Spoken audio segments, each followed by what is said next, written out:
Let's start with the number one position. Let's start with quarterback. Brad, which team, Patriots or Seahawks, a.k.a. Drake May or Sam Darnold, who has the edge in Super Bowl 60 on Sunday?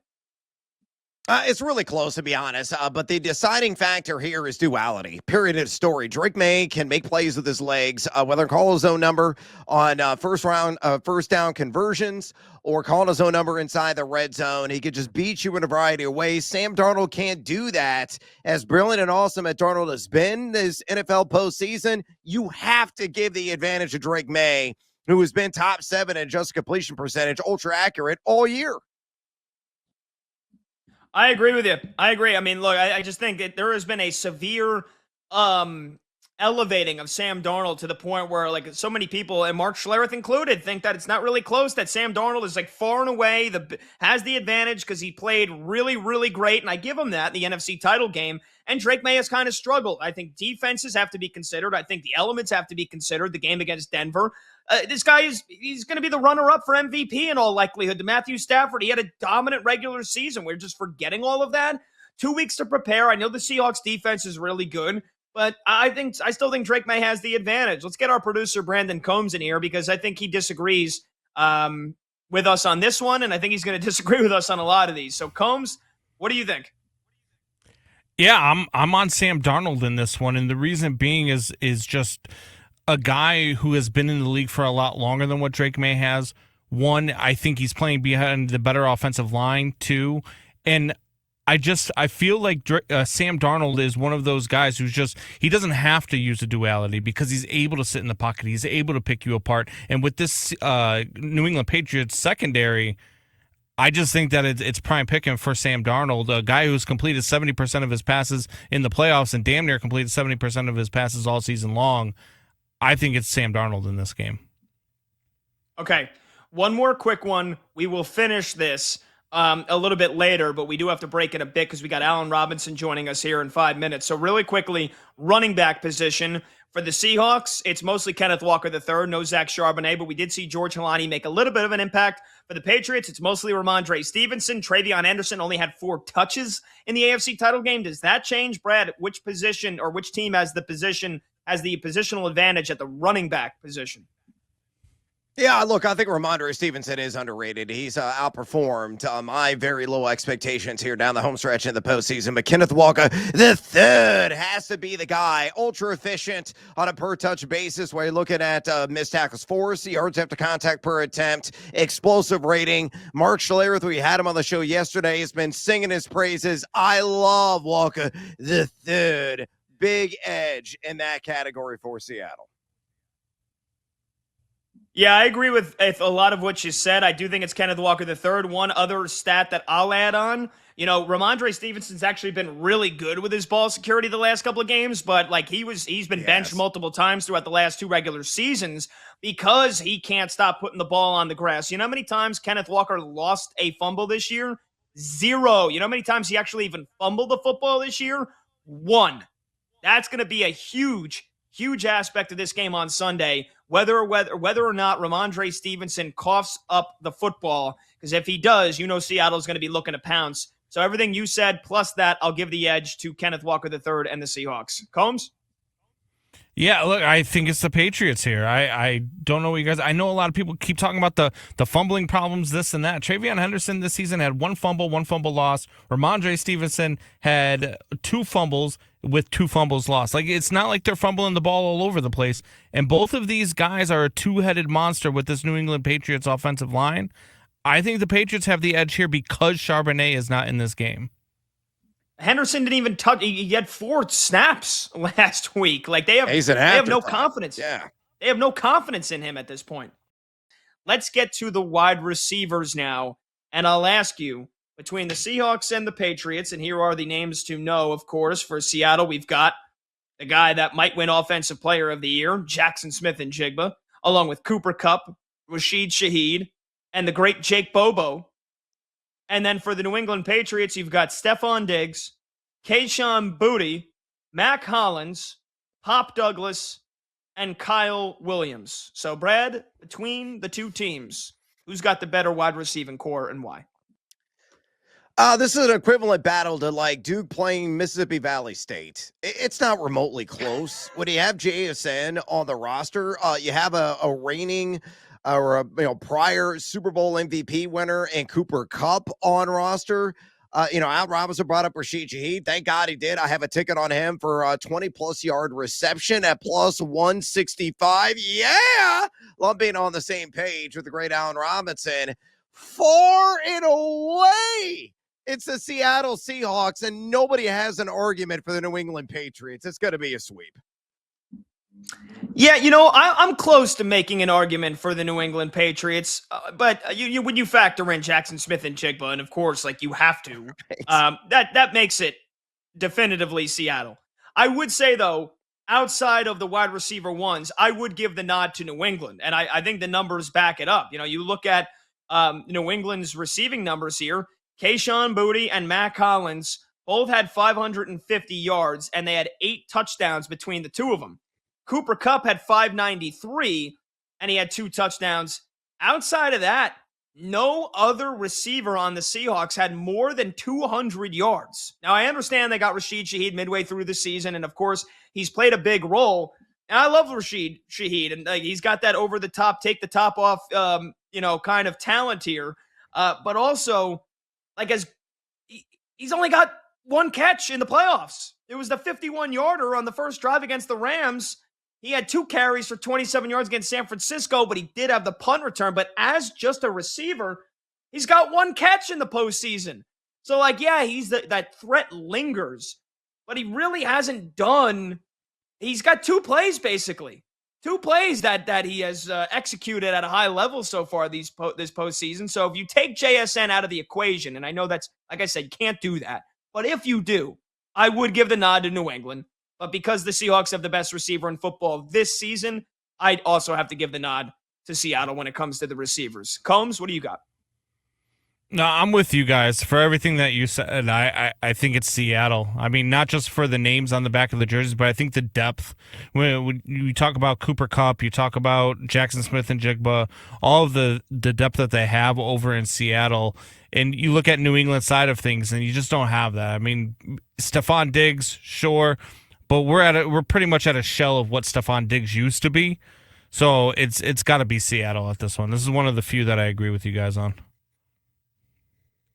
Okay, let's move on. Tight end position. And the tight ends to know here for both teams.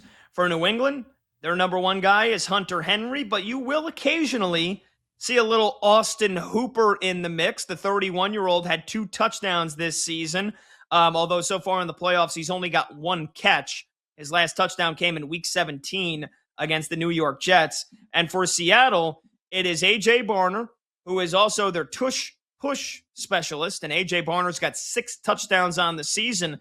But let's not forget how big of an early season splash Elijah Arroyo made for this team, although he was injured and then was also a healthy scratch against the Rams in the NFC title game. So I don't even know if we see Elijah Arroyo play. This is a guy that had a couple of highlight reel-worthy plays and a touchdown in the early going. So I think we can basically, narrow this down to A.J. Barner versus Hunter Henry here. Brad, who do you give the advantage to when it comes to the tight end? Yeah, I think Hunter Henry is more talented of the tight end group.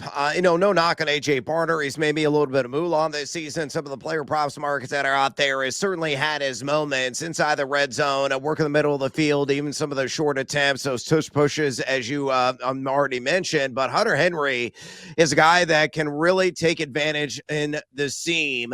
And I would be shocked if Austin Hooper caught anytime touchdown in the Super Bowl. It's like 850 plus 800 plus 850, somewhere around there at BetMGM. A guy that has been fairly reliable when called upon this season. So I think the combo of Henry, little bit of Hooper, sprinkled in compared to A.J. Barner, wherever the backups are. Maybe it is Arroyo or somebody else. Advantage New England. I agree with you there. I mean, if we were talking about if this game got played like 2 months ago, I would go with A.J. Barner because the guy had 4 touchdowns in the first 5 weeks of the season, and he had a couple of monster performances. In the last, going back to Week 18, so the last 3 games, he's got 4 catches for 27 yards. So down the stretch, Hunter Henry has continued to get better. Since week 16, Hunter Henry's got 3 touchdowns. He's got 4 games with 35 yards or more, and he's got 3 games with 45 yards or more. I think he's been more reliable. I think he's the more potent and dangerous of the red zone threats between these two guys. If not for A.J. Barner lining up for a tush push, which again, he's not even playing tight end in that position. He's playing quarterback. I would say this is unequivocally going to Hunter Henry. But yeah, I agree with you. Patriots get the nod at tight end. Combs? Yeah, look, I think for the sake of this, I'm going with A.J. Barner. I think this is a moot point because both of these defenses do a great job of taking away the tight end. Both of these teams are stingy against tight ends. They don't give up a lot of yards. They don't give up a lot of catches. And their catch per yards are way down against tight ends. But I think that A.J. Barner's size and speed is a matchup nightmare for the New England Patriots, smaller secondary. So that's why I would lean A.J. Barner in this, but I really think it's a moot point. I don't think either of these tight ends have good games. All right, let's get to the lines. Offensive line. Who's got the edge here between the Seahawks and the Patriots? Who's going to own the trenches? Brad, who do you think? It's really tight. And you look at some of the advanced analytics that are out there. In the regular season, Seattle had the advantage in run blocking efficiency, according to Pro Football Focus. They're number 13 in that category, New England number 17. But everything flips, and it was even wider margin in terms of pass blocking efficiency. New England was number 6 in the NFL regular season in that category, where was Seattle all the way down at number 19.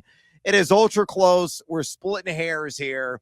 But again, if I think, and I truly believe you also think, and Al Robinson certainly does, that Kenneth Walker III is going to go off on Sunday, that is a large part due to the exceptional play of the Boss Hogs up front. So feed them hogs, baby. They're hungry. Give it the Seattle Seahawks and their offensive line. Yeah, I think when you look at run blocking, I think these two teams are very close to being equal. Again, New England ran the ball with a ton of success this year. For me, the difference and why I'm going to go with Seattle is when it comes down to the pass blocking. And again, you do have to look at who these two teams have played. And the Niners did not have a single ounce of a pass rush in them for most of the season. And the Rams pass rush got worse as the season went on. Sam Darnold got sacked 5 times in 2 games so far this postseason. Drake May went up against the Chargers pass rush, which is pretty damn good. I would say it's good. It's better, more than average. Then up against the Texans and up against the Denver Broncos. That being said, Drake May has been sacked 15 times in 3 playoff games so far, and he got sacked 47 times in the regular season. Darnold only got sacked 27 times. I really do think that the rookie left tackle for New England, Will Campbell, is going to be in a world of trouble on Sunday. They're going to have to continue to chip Leo Williams and DeMarcus Lawrence and Boye Mafe and anybody else that Seattle's bringing off the edge, because I think Will Campbell, he has not played.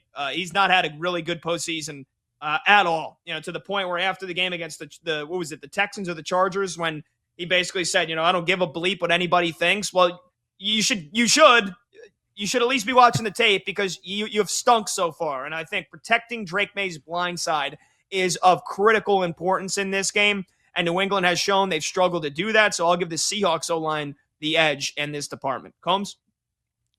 Yeah, look, I think that the New England Patriots offensive line is actually a little bit underrated across the league, to be honest with you. I know that Drake May's taking a lot of sacks, but a lot of his sacks come because they do a lot of designed runs with Drake May, a lot of play action, a lot of run-pass options where he gets hit in the backfield. He gets taken down in the backfield. So I think that some of the sack numbers are a little bit inflated.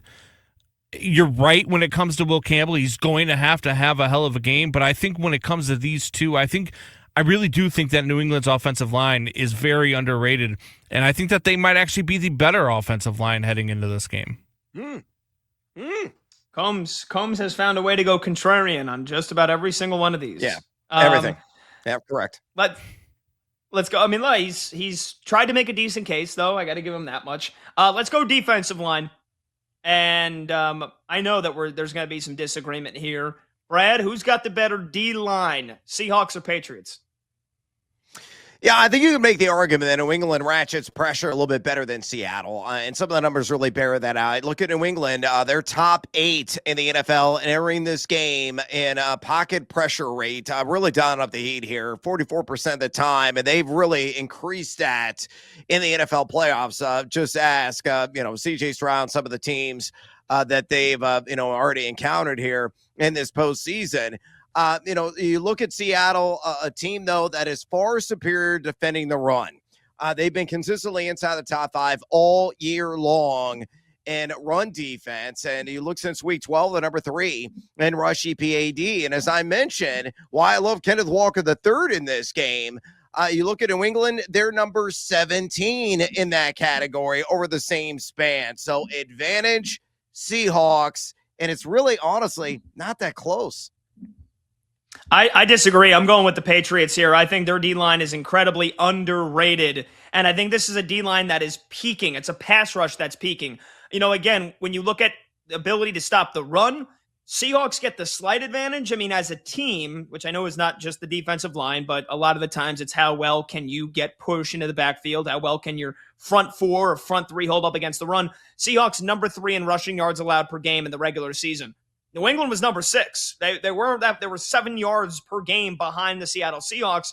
Then you look at the defense. You look at the pass rush. You look at how many times did this team get sacks. The Seahawks, 47 of them in the regular season. The Patriots, they only got 35. That was in the bottom 6. So if this game, again, if we're talking about before the playoffs begin, I would give the nod to the Seattle Seahawks. But you look at what New England's pass rush has turned into here in this postseason. 12 sacks in 3 games. They have made life a nightmare for C.J. Stroud, Justin Herbert, and Jarrett Stidham. And I know the Seahawks have only played 2 games. They only have 3 sacks in those 2 games. Their pass rush hasn't been that good. Now, again, they had Brock Purdy running for his life. They didn't get a lot of sacks. They had him running all the time. And Stafford's able to get the ball out of his hand quickly. But I'm going off the eye test here. All these postseason games, I come away thinking, holy smokes, New England's pass rush is phenomenal. And I think they've continued to get better and better. So I'll go with the Patriots defensive line getting the edge here because of how dominant that pass rush has turned into during these playoffs. Combs? Yeah, I think both of these defensive lines are really, really good. For me, what it comes down to is what you talked about just a little bit ago, Pat, and that's the fact that they face C.J. Stroud, who seems to have had amnesia at some point and forgot how to play the quarterback position, and then they play Jarrett Stidham, who shouldn't be playing the quarterback position. So you have those two, and they looked a lot better than what they were. And to me, it comes down to discipline. And when it comes down to these defensive lines and penalties, the Seattle Seahawks rank 6th in penalties against this season. The New England Patriots rank 20th. The Seattle Seahawks defensive line is just more disciplined, and that's going to be a big difference in the Super Bowl. So that's why I ride with the Seahawks on this one.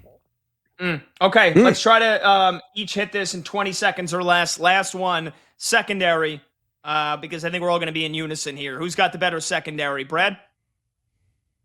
I think it's really tight, to be honest with you, but I'm going to side with Seattle. Again, like they were number 3 in rush EPA defense since week 12. They're also number 3 in drop back EPA defense since week 12. No knock on Christian Gonzalez, but